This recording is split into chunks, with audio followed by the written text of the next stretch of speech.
কিরে বেটা তুই দিন এনে বয়ার সবার কাছ থেকে টাকা নষ্ট না হয়েছে?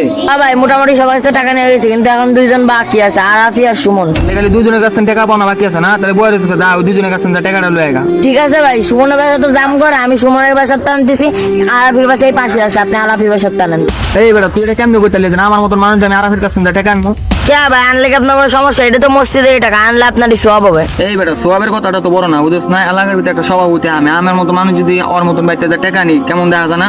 এলে বললাম তুই সুমনের বাসাতে নান, ওর বাসাতে পড়া নি, যা ভাই আমার যাওয়া যাবো না, গেলে সমস্যা। সব জায়গায় কিন্তু সম্মান কাজে লাগে না ভাই, এই কথাটা মনে রাখবেন। মানে তো বুঝলাম না অলি, তুই কি বুঝাতে চাস রে?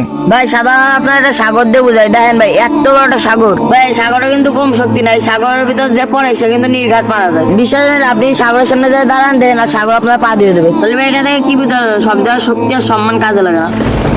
আর অলি তুই ঠিকই বুঝো, সব জায়গায় শক্তি আর সমান কাজে লাগে না রে, আজকে তোর শিখতে পারলাম। ঠিক আছে ভাই, আপনি এখানে বসেন, আমি দুজনের বাসাতে যাই টাকা নিয়ে আসি। দাঁড়া তুই সুমনের বাসাতে, আমি আরাফের বাসাতে টাকাটা লই।